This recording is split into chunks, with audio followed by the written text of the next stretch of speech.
नमस्ते। मैं संजय सुमन आप तमाम दर्शकों एवं छात्रों का एक बार पुनः हार्दिक अभिवादन एवं स्वागत करता हूं।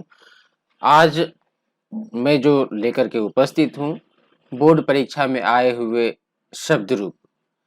तो आइए समझते हैं इन शब्द रूपों को जो परीक्षा में आए हैं, आपके एग्जाम के दृष्टि से, फाइनल एग्जाम की दृष्टि से काफी महत्वपूर्ण है। तो आइए समझते हैं।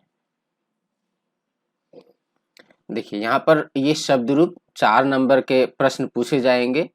इसमें जो है यहाँ पर देखिए सर्वनाम शब्द है और ये जितने भी शब्द हैं वो संज्ञा शब्द हैं। ठीक है, तो सर्वनाम शब्दों का चर्चा हम बाद में करेंगे, इसलिए इसे हटा देते हैं। इसके बाद देखिए अकारांत पुल्लिंग शब्दाह, इसमें यहाँ पर दिया हुआ है रामवत। रामवत, वत मतलब के समान होता है, राम के तरह जो भी शब्द रूप होता है वो अकारांत पुल्लिंग शब्द कहे जाते हैं और उसका शब्द रूप एक जैसा होता है। जैसे बालक, अश्व, खग, काक। जैसे बालकः, बालको, बालकाः, उसी प्रकार से यहाँ पर रामः, रामौ, रामाः मतलब राम के तरह ही ये सभी शब्दों के रूप चलेंगे। फिर आकारांत स्त्रीलिंग शब्दाः, तो आकारांत स्त्रीलिंग शब्द किसके तरह चलेंगे?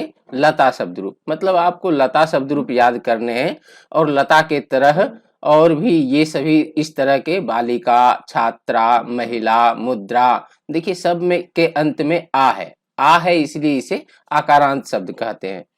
और ये आकारांत शब्दों का रूप किसके तरह चलेगा? तो लता के तरह। मतलब परीक्षा में आपके लिए केवल लता शब्द रूप से ही प्रश्न नहीं पूछे जाएंगे, लता के तरह जितने भी शब्द रूप होंगे उससे पूछे जा सकते हैं।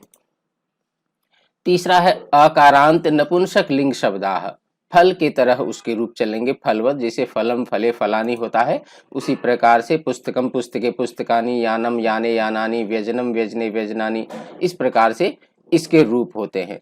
नेक्स्ट है ईकारांत पुल्लिंग शब्दाह। ईकारांत पुल्लिंग शब्द है, ये मुनि के तरह चलेंगे। जैसे मुनि, मुनि, मुनयः, इस प्रकार से रूप होता है। तो इसका रूप किस इसके तरह रवि, कवि, निधि, भूपति आदि के रूप चलेंगे।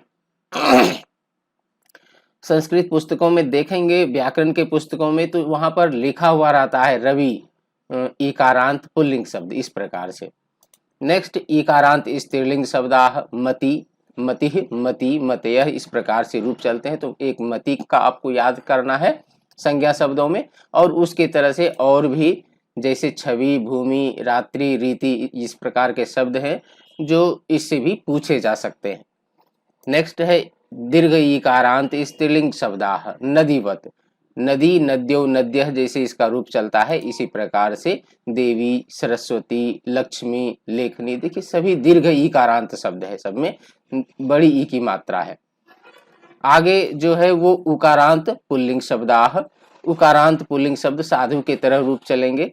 यहाँ साधु वत दिया हुआ है, मतलब साधु याद करिए।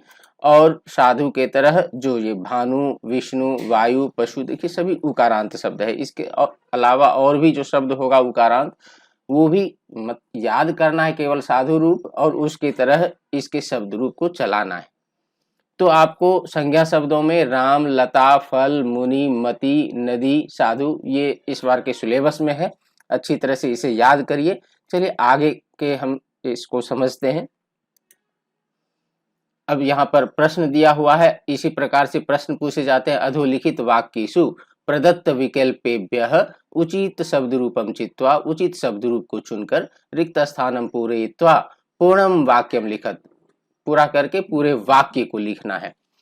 तो डैश सदैव पूज्याः भवन्ति। अब देखिए यहाँ पर कर्ता मिसिंग है, आपको कर्ता शब्दों को चुनना है। कर्ता को चुनने के लिए आपको क्रिया रूप को ध्यान दीजिए। क्रिया यहाँ पर भवन्ति दिया हुआ है। भवन्ति दिया हुआ है, तो भवन्ति, भवती, भवता, भवन्ति, ये बहुवचन है। मतलब इसमें से आपको बहुवचन के रूप चुनने हैं। तो बहुवचन का रूप माता, मातरौ, मातरः, तो मातरः ये बहुवचन, इसका उत्तर क्या होगा? मातरः, सही उत्तर। फिर रामः प्रतिदिनम डैश नमति, राम प्रतिदिन डैश को नमन करते हैं, प्रणाम करते हैं। इस प्रकार से हिंदी दिमाग में यदि आपका आ जाएगा तो बड़ा आसानी से होगा। तो किसको प्रणाम करते हैं? तो पिता को प्रणाम करते हैं। को है तो मतलब कर्मकारक द्वितीया विभक्ति। तो यहाँ द्वितीया विभक्ति का ये शब्द है पितरम। पितरम मतलब पिता को। तो यहाँ पर इसका उत्तर पितरम होगा, सही उत्तर। नेक्स्ट, वने डैश तपह कुर्वन्ति, वन में डैश तपस्या करते हैं। तो कौन तपस्या करते हैं? अब यहाँ पर आपको ध्यान देने लायक बात है, यहाँ पर भी देखिए कुर्वन्ति दिया हुआ है, करोति कुरुतः कुर्वन्ति। कुर्वन्ति लट लकार प्रथम पुरुष बहुवचन में है, तो आपको कर्ता भी प्रथम पुरुष बहुवचन का चुनना है, क्योंकि वाक्य का पहला पद कर्ता नहीं होता। यहाँ पर देखिए वने, वने अर्थात वन में, सप्तमी विभक्ति में शब्द है और सप्तमी विभक्ति वाला कर्ता होता नहीं है। तो यहाँ पर क्या होगा? मुनयः, वने मुनयः तपः कुर्वन्ति। तो उत्तर होगा क्या? मुनयः। देखिए सही उत्तर को मैंने टिक कर दिया है। डैश बालिकायाः नाम माधवी अस्ति। अब यहाँ पर देखिए, ये यहाँ पर जो भरना है, यहाँ संज्ञा शब्द तो है, षष्ठी विभक्ति में शब्द है। आपको यहाँ सार्वनामिक विशेषण शब्द भरना है, ये सर्वनाम शब्द है, ठीक है। तो यहाँ पर देखिए इसी तरह का बनावट का यहाँ पर अस्याह बालिकायाः, इसका अर्थ क्या होगा? इस बालिका का। ये दोनों शब्द जब भरेंगे यहाँ पर अस्याह, तो अस्याह बालिकायाः नाम माधवी अस्ति। तो इसका सही उत्तर है अस्याह। यहाँ पर अस्याम सप्तमी विभक्ति में शब्द है, एक वचन में, स्त्रीलिंग में, इसलिए यहाँ पर अस्याह होगा ये। नेक्स्ट देखिए प्रश्न, नेक्स्ट प्रश्न को देखते हैं फिर। डैश गंगा तटे तपस्याम कुर्वन्ति। यहाँ पर भी कुर्वन्ति दिया हुआ है, यहाँ पर भी कर्ता पद मिश है और कर्तरी प्रथमा, ये सूत्र होता है। मतलब कर्ता अगर भरना है तो प्रथमा विभक्ति वाले शब्द को चुनना है, लेकिन प्रथमा विभक्ति में कौन? चूंकि यहाँ बहुवचन शब्द है तो बहुवचन। अब मुनि शब्द रूप याद होगा ही आपको, मुनि, मुनि, मुनयः ऐसा शब्द रूप होता है। तो यहाँ पर उत्तर क्या होगा? मुनयः, सही उत्तर। तो जब भरेंगे मुनयः गंगा तटे तपस्याम कुर्वन्ति। आगे डैश आज्ञा सदैव पालनीया, आज्ञा हमेशा पालन करनी चाहिए, अनियर प्रत्यय है इसमें पालनीया में। तो किसकी आज्ञा? तो का के की संबंध कारक और संबंधित षष्ठी, मतलब इसमें जो भराएगा वो षष्ठी विभक्ति वाला शब्द भराएगा, और पितृ शब्द का षष्ठी में पितुः होता है। तो इसका उत्तर, सही उत्तर क्या होगा? पितुः। नेक्स्ट जो प्रश्न है, साधु डैश फलानी खादति। तो यहाँ पर देखिए कर्ता एक वचन में है, कर्ता है प्रथमा एक वचन में, क्योंकि साधु, साधु, साधवः ऐसा रूप होता है। तो प्रथमा एक वचन में ये है, और इसलिए यहाँ पर ये मतलब कर्ता और क्रिया दिया हुआ है, कर्ता भरना नहीं है।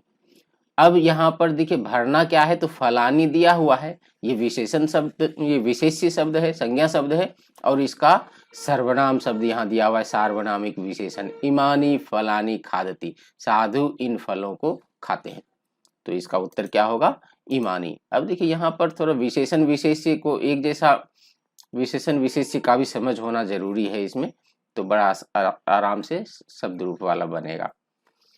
नेक्स्ट जो है, अस्मिन पर्वते डैश निवसन्ति स्म। इस पर्वत पर, अस्मिन पर्वते, यहाँ पर देखिए जैसे इमानी फलानी यहाँ पर भरे, उसी तरह से अस्मिन पर्वते, अस्मिन पर्वते मतलब इस पर्वत पर, डैश निवसन्ति स्म, डैश निवसन्ति स्म। अब यहाँ पर ये बहुवचन ही है, रहते थे। तो कौन रहते थे? निश्चित रूप से यहाँ पर कर्ता मिसिंग है, ये सप्तमी विभक्ति है तो कर्ता है नहीं। तो क्या होगा यहाँ पर? साधवः निवसन्ति स्म, ठीक है, निवसन्ति बहुवचन, तो साधु, साधु, साधवः ऐसा रूप। तो इसका उत्तर क्या होगा? साधवः। चलिए अगले पेज की तरफ बढ़ते हैं। बड़ा एकदम धैर्य से सुनना है इस चीज को और समझना है, अगर समझ में नहीं आए तो बार बार इसे देखना है। चलिए आगे देखते हैं इसे। अधोलिखित वाक्येषु प्रदत्त विकल्पेभ्यः उचित शब्द रूपम चित्वा रिक्त स्थानं पूरयित्वा पूर्ण वाक्यं लिखत। पुत्रः डैश नमति, पुत्र मतलब बेटा, नमति नमन करता है, किसको? अर्थात पितरम, पिता को। तो इसका उत्तर क्या होगा? पिता, पितरम होगा, ठीक है। यहाँ पर पितुः ये षष्ठी विभक्ति में शब्द है, षष्ठी विभक्ति में अर्थ, अर्थात इसका अर्थ हो जाएगा पिता का। यहाँ पर केवल पिता है, तो ये पिता तभी होगा जब कर्ता मिसिंग रहेगा, कर्ता तो यहाँ पुत्र दिया हुआ है, तो इसलिए यहाँ पर पितरम होगा। पूरा भारते, पूरा मतलब पहले, भारते भारत में, डैश सम्मानम अभवत, सम्मान हुआ, किसका सम्मान हुआ पहले भारत में, तब यहाँ पर किसका, तो साधु, साधु शब्द दिया हुआ है तो साधुओं का बहुवचन में शब्द है, तो यहाँ पर इसका क्या होगा, साधु नाम, इसका उत्तर साधु नाम, मतलब इसमें साधु नाम भराएगा। डैश कवयः संति, तो यहाँ पर बहुवचन, देखिए यहाँ पर क्रिया भी बहुवचन है और कर्ता भी बहुवचन में है, और मिसिंग क्या है, तो सार्वनामिक शब्द मिसिंग है, इसमें सार्वनामिक शब्द होगा, यहाँ पर ऐसा या तस्मात एते, ये जो दिया हुआ है सर्वनाम शब्द है, तो कवयः बहुवचन, तो एसह एतौ एते, तो इसके लिए यहाँ पर क्या होगा, तो एते शब्द होगा, एते ये सार्वनामिक विशेषण जब यहाँ पर होगा तो होगा। त्वम इदम कार्यम डैश कुरु, तुम इस कार्य को, अब मति शब्द का रूप, मति मतलब बुद्धि होता है, ठीक है, हम लोग सभी अपना अपना कार्य अपने बुद्धि से करते हैं, तो त्वम इदम कार्यम, तुम इस कार्य को डैश कुरु, क्या चीज से करो, तो मत्या, ये तृतीया विभक्ति में मति शब्द रूप याद करेंगे, तो इसमें ये तृतीया विभक्ति एक वचन में आप शब्द रूप को देखेंगे भी, तो मत्या कुरु, इसका उत्तर क्या होगा, मत्या। कहा जाता है कि अभ्यासानुसारिणी विद्या, अर्थात विद्या जो है अभ्यास का अनुसरण करती है, जितना आप अभ्यास करेंगे उतना ही ज्यादा आपको फायदा होगा। एकदा एकः डैश नगरे भ्रमति स्म, एकदा एक बार, एकः, यहाँ पर देखिए एकः शब्द है, एकः शब्द जैसे ही दिया हुआ है तो समझना है कि निश्चित रूप से अगला जो शब्द होगा वो एक वचन वाला होगा, तो यहाँ पर क्या होगा, साधु नगरे भ्रमति स्म, एक बार एक साधु नगर में घूमते थे।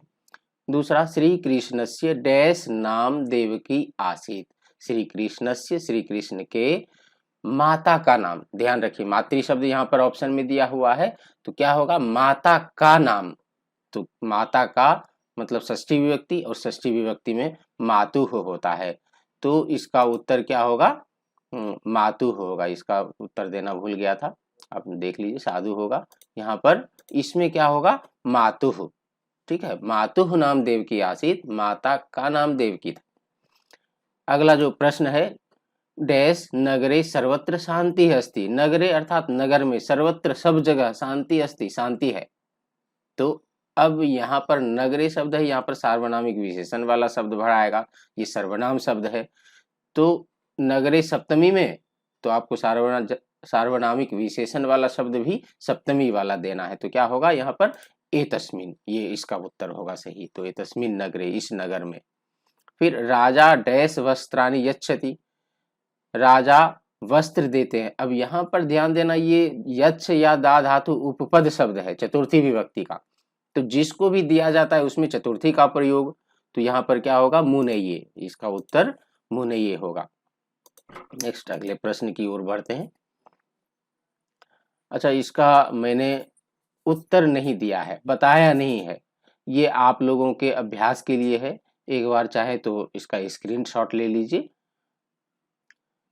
इसका भी स्क्रीनशॉट ले लीजिए और बनाने का कोशिश करिए, सही उत्तर को आप मैसेज में लिख सकते हैं, यूट्यूब के मैसेज में।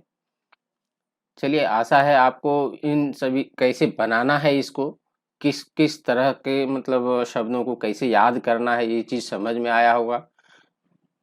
आपका बहुत बहुत धन्यवाद, नमस्ते। आप इसी तरह से अभ्यास करते रहिए, धन्यवाद।